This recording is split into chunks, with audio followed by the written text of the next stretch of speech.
ለአራት ልጆችሽ እጅግ ግዙፍ የሆነ የንግድ ግዛትን ገንብተሻል። በሆስፒታል አልጋ ላይ በሞት አፋፍ ላይ ያለሽ ስልክሽን ብሎክ ቢያደርጉብሽ ምን ይሰማሻል? ማንም ሊጠይቅሽ የመጣ የለም። የሚፈልጉት በየወሩ የሚያገኙትን $200,000 ብቻ ነው። ኤሊ በመጨረሻ ስትሞት ልጆቿ አንድም እንባ አላፈሰሱም። ይዘውት የመጡት የውርስ ስሌት የሚሰሩበት ካልኩሌተር እንጂ። ነገር ግን ኤሊ እያንዳንዱን እንቅስቃሴያቸውን ከጥላ ስር ሆና እንደምትከታተል በፍጹም አላወቁም። እናት ለልጆቿ ያዘጋጀችላቸውን ወጥመድ በፍጹም ማመን አትችሉም። ልጆቿም ቢሆኑ ሚሊዮኖችን ለመቀራመት የቀብር ስነ ስርዓቷ ላይ ተገኝተዋል። በሬሳ ሳጥኗ ጀርባ ይሳለቁ ይስቁ ነበረ።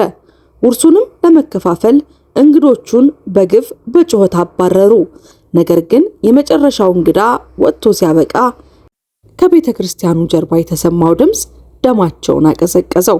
በኔ የቀብር ስነ ስርዓት ላይ ነው እንዲህ የሚደረገው? ዛሬ ልጆቿ በእውነት እንደማይወዷት ለማረጋገጥ ስትል ለመሞት የተገደደችው የኤሊን አስገራሚ ታሪክ እንመለከታለን። እናንተ ብቻ ቪዲዮውን ላይክ፣ ቻናሉን ሰብስክራይብ በማድረግ ተከታተሉን። በአንድ ጭጋጋማና ዝናባማ ቀን የ70 ዓመት አዛውንት የሆኑት ኤሊ ከሆስፒታል ክፍላቸው መስኮት ሆነው በትልቁ መስታወት ላይ የሚንጠባጠበውን ዝናብ ይመለከታሉ። ያ መጥፎ የአየር ሁኔታ በውስጣቸው ያለውን የሐዘን ስሜት የሚገልጽ ይመስል ነበር። ዛሬ መጡ የሚለው ጥያቄያቸው በጭንቀት የተሞላ ነበረ። እያንዳንዱ ቃል ልጆቻቸውን ለአንድና ለመጨረሻ ጊዜ ለማየት ካላቸው ጉጉት የሚመነጭ ነበረ። እንዳለመታደል ሆኖ መልሱ እረፍት የሚሰጥ አልነበረም። ወጣቷና ደጓ ነርስ በለሰለሰ ድምፅ ዛሬ አልመጡም ወይዘሮ ኤሊ፣ ምናልባት ነገ ይመጡ ይሆናል ስትል መለሰችላቸው። ድምጿ የዋህ ቢሆንም ቃላቷ ግን የዛችን አዛውንት ልብ ክፉኛ ሰበሩት። ወደ መስኮቱ ፊታቸውን ያዞሩት የዛች አዛውንት እንባ ልክ በመስኮቱ ላይ እንደሚወርዱ የዝናብ ጠብታ በሸበሸበው ጉንጫቸው ላይ ይፈሳል። ኤሊ የብቸኝነት ስሜት ክፉኛ ተሰማቸው። ኤሊ 4 ልጆች ነበሯቸው። ታላላቆቹ ልጆቻቸው መንታዎች የነበሩ ሲሆን ሮበርትና ጆን ይባላሉ። እንዲሁም ታናናሾቹም መንታዎች ናቸው፣ ክሌር እና ሆሊ። ነገር ግን ምስኪኗ እናት ታመው ሆስፒታል ከገቡበት ቀን ጀምሮ አንዳቸውም ሊጠይቋቸው አልመጡም። ይህንን አስፈሪ ስቃይ በትልቅ ቤታቸው ውስጥ ሆነው ብቻቸውን ሲያሳልፉ የሚረዳቸው አንድም ልጅ ባጠገባቸው አልነበረም። የእነሱ መጥፋት ቀኑን ረጅም፣ ህመሙን ደግሞ ይበልጥ ከባድና ስቃይ ያለው አደረገው። ለምን ሊጠይቁኝ አልመጡም? አይወዱኝም? ሲሉ በዝምታ በዝናብ ውስጥ እያለቀሱ አሰቡ።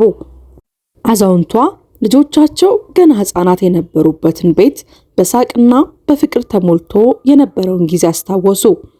በወቅቱ በእውነት የሚዋደዱ ይመስል ነበር። ለምግብ ብቻ ሳይሆን ለምክርና ለመጽናናትም በእሷ ላይ ይደገፉ ነበረ። ለምን አደጉ?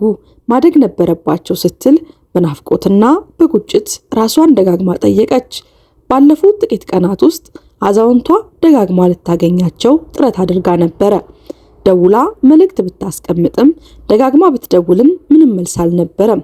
ዝምታቸው የሚያስደነግጥና ከሷ እየራቁ መሄዳቸውን የሚያሳይ ግልጽ ምልክት ነበረ። በመጨረሻም 4ቱም ልጆቿ ስልካቸውን ብሎክ አደረጉባቸው። ያንን እንዳወቀች በጣም ማዘነች።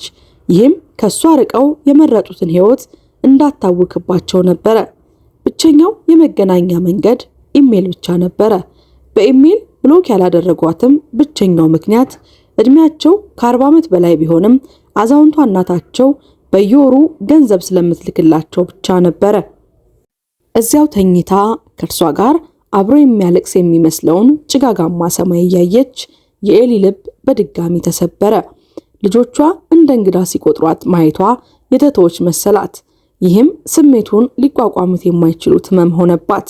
ከነሱ ግዴለሽነት እንኳን ዶክተር ሊድ የማይቻል ጠባሳ በልቧ ላይ ያሳረፈባት። ኤሊ አሁን 70 ዓመቷ ነው። ባሏ ከሞተ በኋላ የፓይፕ ቧንቧ ፋብሪካውን ተረክባ በቆራጥነት ስኬታማ የሆነች ሴት ነበረች። 4 ትንንሽ ልጆቿን ይዛ በወጣትነቷ ባሏ የሞተባት ሴት ሆና ኤሊ አሁን የእናትነትና የአባትነት ሚና ብቻ ሳይሆን የባሏን ውርስ ለማስቀጠል ጠንካራ የንግድ መሪ ሆና ለብዙ ዓመታት ሰርታለች።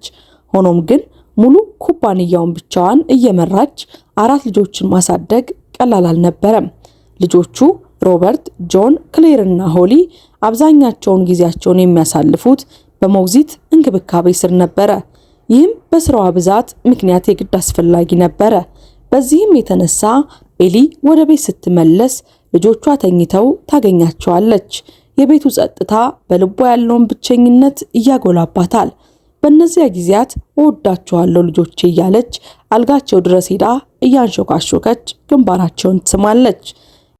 በዚህ ኃላፊነት ምክንያት የመጣው ርቀት በልጆቹ በኩል ስሜታዊ መራራቅን ፈጠረ። ልጆቹ ያደጉት በእናታቸው የፍቅር መገኘት ሳይሆን ስራዋ በሚያቀርብላቸው ቁሳዊ ምቾት ላይ ተመስርተው ነው። በሂደትም ይህ መራራቅ ፋብሪካው በሚያመጣላቸው የቅንጦት ህይወትና ገንዘብ ላይ ወደ መደገፍ ተቀየረ። ይህም አምባገነንና አመስጋኝነት የሌላቸው አዋቂዎች እንዲሆኑ አድርጓቸዋል። አሁን ሁለቱም መንታዎች አድገውና እናታቸው የሚሰጧቸውን ገንዘብ ከማባከን ውጪ ምንም አይሰሩም። እያንዳንዳቸው በተለያየ ሀገር እየኖሩ በየወሩ እናታቸው በልግስና ምክንያት የምትሰጣቸውን $200,000 በቅንጦት ህይወት ይመራሉ። ልጆቿ በጣም ርቀው የነበሩና ለእናታቸውም ምንም አይነት ፍቅር የሌላቸው ሰዎች ነበሩ። ኤሊም ሁል ጊዜ ከልጆቿ ጋር እንዲኖራት የምትመኘው ፍቅር በእነሱ ዘንድ ምንም አልነበረም።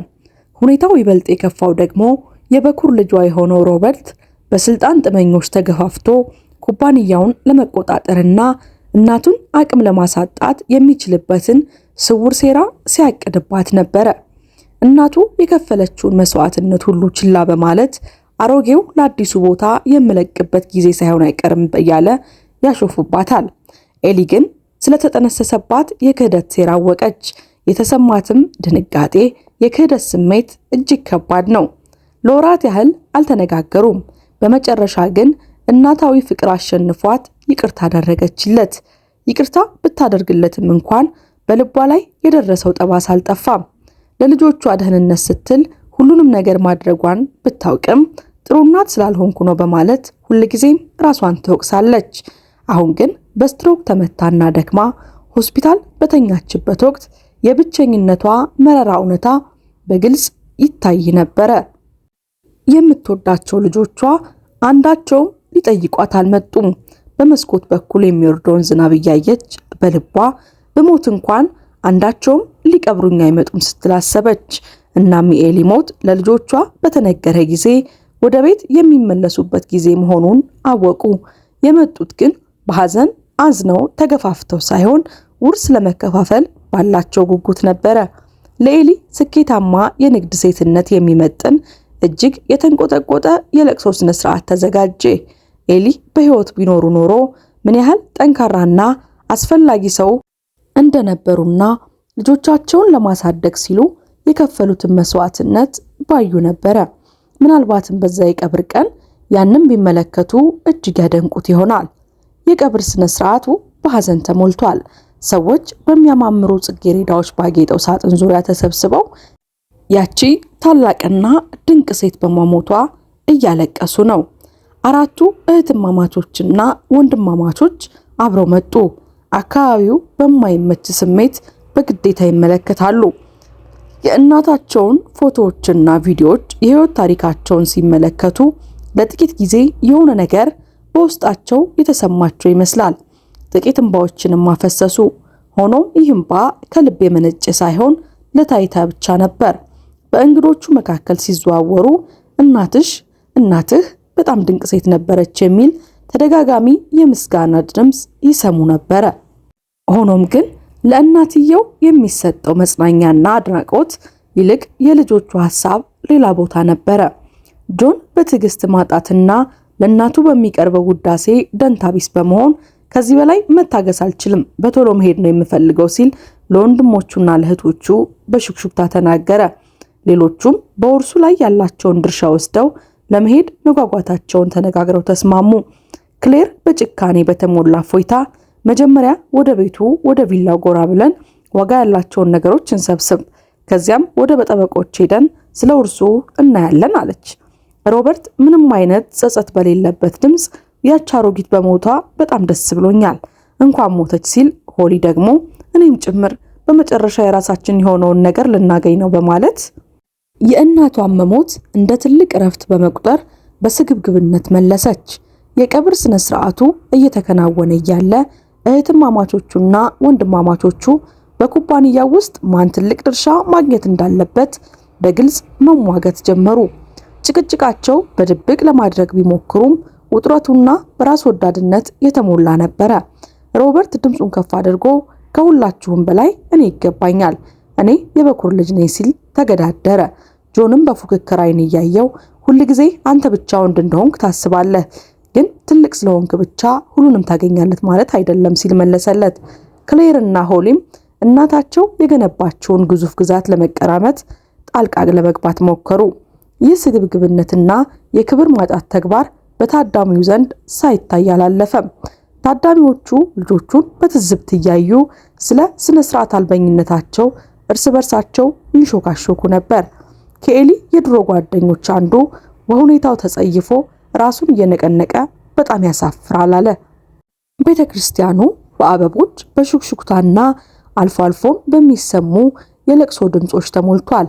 ቄሱ በጽጌረዳ በተሸፈነው ሳጥን ፊት ቆመው የመጽናኛና የተስፋ ቃላትን መናገር ጀመሩ። እዚህ የተሰበሰብነው የታላቋን የተከበረችውን ሴት የኤሊን ሞት ለማዘን ብቻ ሳይሆን እሷ በሕይወት የረዳቻቸውን ሰዎች ለማሰብም ጭምር ነው አሉ። ከዚያም ልጆቹ ንግግር የሚያደርጉበት ጊዜ ደረሰ። ከእናታቸው ጋር የነበራቸውን ግንኙነት የራቀ በመሆኑ ከገንዘቧ ውጪ ስለሷ ምንም ስለማያውቁ በግልጽ አንተ ተናገር፣ አንቺ ተናገሪ በሚመስል መልኩ ይገፋፉ ነበረ። አራቱም አንድ ወረቀት ይዘው ወደ መድረኩ ወጡ። በጣም አጭርና ላዩ ላይ የሆነ ንግግር አደረጉ። ክሌር ምንም አይነት ስሜት በሌለው ድምፅ እናታችን ታላቅ ሴት ነበረች፣ ነፍሷ በሰላም ትረፍ አለች። ያ ብቻ ነበረ። ሆኖም ግን ዝግጅት ማጣታቸውንና ክብር አለመስጠታቸውን ሳያንስ ጆን በመቀጠል ይቅርታ አድርጉልኝ፣ ግን እኛ አንዳችሁንም በዚህ የተሰባሰባችሁትን አናውቃችሁም። ስለዚህ ይህንን ነገር ብናበቃው ብናሳጥረው አለ። በቤተ ክርስቲያን ውስጥ ድንጋጤና ተቃውሞ ተሰማ።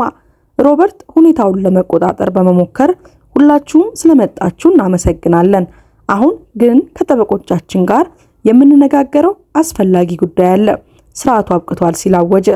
እንግዶቹ የልጆቹን እብሪት እያሰላሰሉ ለመውጣት ሲነሱ በኩራት ከመድረክ የሚወርዱት ልጆች ጀርባ አንድ ድንገተኛ ድምፅ በቤተ ክርስቲያኑ አስተጋባ። ሽብርና ጸጥታ በዚያውም ሰፈነ። በእኔ የለቅሶ ስነ ስርዓት ላይ ነው እንዲህ የሚደረገው? አረ ለመሆኑ? ሁሉም ሰው በድንጋጤ ወደ ድምፁ ምንጭ ዞር አለ። ያ ድምፅ ሌላ የማንም ሰው ሳይሆን የራሷ የወይዘሮ ኤሊ ነበረ። በዊልቸር ተቀምጠው ቀስ እያሉ ወደ መድረኩ መጡ። ልጆቹ በሚያዩት ነገር ግራ ተጋብተው እማዬ እያሉ ይጮሃሉ። አዛውንቷ በጥልቅ ቅሬታ ተመለከቷቸው። እንዴት ያላችሁት ስግብግቦች ናችሁ! ስለ ውርስ ለመጨቃጨቅ ብላችሁ የራሴ የቀብር ስነ ስርዓት የምታበላሹ አታፍሩም አለቻቸው። ሁለቱ ሴት ልጆች በፍጥነት ባህሪያቸውን በመቀየር እማዬ በሕይወት አለሽ ሃሌሉያ እያሉ እየሮጡ ሊያቅፏት ሲሞክሩ ኤሊ ግን ገፋቻቸው። ከኔ ራቁ፣ አሳፍራችሁኛል፣ እናንተን ለማየት ስል ብቻ ሞትኩኝ ብዬ መዋሸት ነበረብኝ አለች። ኤሊ ልጆቹን ለመፈተን ስትል ይህንን ድራማ አዘጋጅተዋለች። ቀሳውስቱም ሆነ እንግዶቹ የተከራየቻቸው ተዋናዮች ብቻ ነበሩ። ልጆቿ እናታቸውን ጠይቀው ስለማያውቁ ጓደኞቿ ማን እንደሆኑ እንኳን አያውቁም ነበር። ኤሊ በልጆቿ ላይ ትንሽ ተስፋ ነበራት። ነገር ግን ስለ ውርሱ ሲጨቃጨቁና በመሞቷ ደስተኛ መሆናቸውን ስትሰማ ያ ተስፋዋ ሙሉ በሙሉ ጠፋ። ይህ ለእናንተ ያዘጋጀሁት ፈተና ነበረ። ቅን ብትሆኑ ኖሮ አሁኑኑ ውርሳችሁን ሰጣችሁ ነበር። ግን እኔ ውሳኔን ቀይሬያለሁ። አራታችሁም ከእንግዲህ የኔ ወራሾች አይደላችሁም፣ ከኔም ከውርሴም ነፃ ሆናችኋል በማለት በቁርጠኝነት ተናገረች። ልጆቹ በድንጋጤ ጮሁ። ሮበርት ንዴት ፊቱን አቀላው። ክሌር ሆነም ሆሊም በብስጭት ጮሁ። ኤሊ ንብረቶቿን ሙሉ በሙሉ ለበጎ አድራጎት ድርጅት እንደምትሰጥ አስታወቀች። ፋብሪካውንም ሸጣ ገንዘቡን ለተቸገሩ ሰዎች እንዲከፋፈል አደረገች። እኔና አባታችሁ በገነባነው ቤት ውስጥ የመጨረሻ ዘመኔን በሰላም አሳልፋለሁ። ለራሴም ለኑሬም የሚበቃኝን ያህል ብቻ አስቀርቻለሁ። ከእንግዲህ እናንተ ራሳችሁን መቻል አለባችሁ አለቻቸው። ታዲያ ልጆቹም ይህ ውርስ የኛ ነው፣ የኛ መብት ነው እያሉ ቢጮሁም ኤሊ ግን የፍቅርና የቤተሰብን ትርጉም አታውቁም። ገንዘብ ሳይኖራችሁ በህይወት ውስጥ ምን አስፈላጊ እንደሆነ ትማራላችሁ ብላ ዊልቸሯን አንቀሳቅሳ ጥላቸው ሄደች። በቀጣዮቹ ቀናት ኤሊ በገጠር ቤቷ በሰላም ኖረች። ከጥቂት ዓመታት በኋላም ስትሞት ህሊናዋ እጅግ ንጹህ ነበረ። ልጆቿ ግን ስራ ለመፈለግና ራሳቸውን ለመቻል ተገደዱ። ቀስ በቀስ ሰውን ማክበርና ለሚወዱት ሰው መገኘት ምን ያህል አስፈላጊ እንደሆነ ተረዱ። እናታቸው ሁልጊዜ ለነሱ መልካሙን ነገር ትመኝ እንደነበረ ቢገባቸውም ያኔ ግን በጣም ረፍዶ ነበረ። ውድ የሀበናብ ክሮኒክልስ ቤተሰቦቻችን ለዛሬ ያዘጋጀንላችሁ ልብ የሚያሞቅ ታሪካችን ይህንን ይመስል ነበረ። ለመሆኑ ከዚህ ከኤሊና ከአራት ልጆቿ ታሪክ ምን ተማራችሁ? ጥያቄም አለኝ። እናንተ በኤሊ ቦታ ብትሆኑ ምን ታደርጉ ነበረ? በልጆቿስ ቦታ ብትሆኑ? ሐሳብ አስተያየታችሁን እንዲሁም ለዚህ ጥያቄ መልሳችሁን በኮሜንት ሴክሽን ላይ አስቀምጡልኝ። እስከ ፕሮግራማችን ፍጻሜ ድረስ ስለተከታተላችሁን ከልብ እያመሰገንኩኝ ቪዲዮውን ላይክ፣ ቻናሉን ሰብስክራይብ ማድረጋችሁን በፍጹም አትዘንጉ። ከዚህ ቀደም የሰራናቸውን ፕሮግራሞች በቻናላችን ገብታችሁ እንድትመለከቱ እየጋበዝን እኔ ከወዲሁ ተሰናበትኩኝ። መልካም ቆይታ።